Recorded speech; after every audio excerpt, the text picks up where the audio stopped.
இந்த நார்த் மெட்ராஸ்ல இருக்கிற ரவுடி ஒரு நிறைய இருக்கக்கூடிய இந்த கிருஷ்ணவேணிய நம்ம போய் மிரட்டி பணம் பறிக்கலான்ட்டு ஒரு டீம் உள்ள வருது. அந்த டீம் தான் அ வள்ளி திருநா, இன்பராஜ், யுவராஜ்ன்னு அண்ணன் தம்பிங்களும். இந்த 3 பேரு வழக்கமா வந்து கிருஷ்ணவேணி கிட்ட தகராறு பண்ணிட்டு இருப்பது. அப்போ ஒரு ஊர்ல என் ஊர்ல ஒருத்தங்க விக்கிறாங்க. என் ஊர்ல சரக்கு விக்கிறாங்க. நேரடியா வந்து என் ஊருக்குள்ள வந்து நீ எப்படி விக்கலாம்?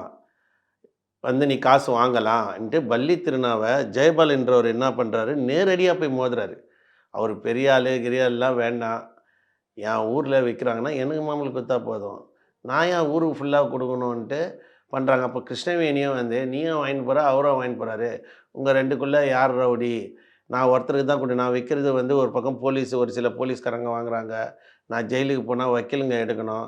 இப்படி ரவுடிங்களுக்கு ஒரு 10 ரவுடி குடுத்தா நான் எப்படி விக்க முடியும்ன்னு கிருஷ்ணவேணி வந்து ஜெயபால கேட்குறப்போ, ஜெயபால் என்ன பண்றாரு, "உடு நான் பார்த்துக்கிறேன்." எப்படி? "நான் பார்த்துக்கிறேன். என் ஏரியால வந்து விக்க முடியாது." அப்படின்னு சொல்லி நேரடியா பள்ளி திருநாவையும் இந்த இந்த பள்ளி திருநா தலைமையில வர கும்பல வந்து சண்டை போடுறாரு. சண்டை போட்டவுடனே என்ன ஆகுது, வந்தவனுங்க ஜெயபாலுடைய கால வெட்டிறானுங்க. துண்டா வெட்டிறானுங்க.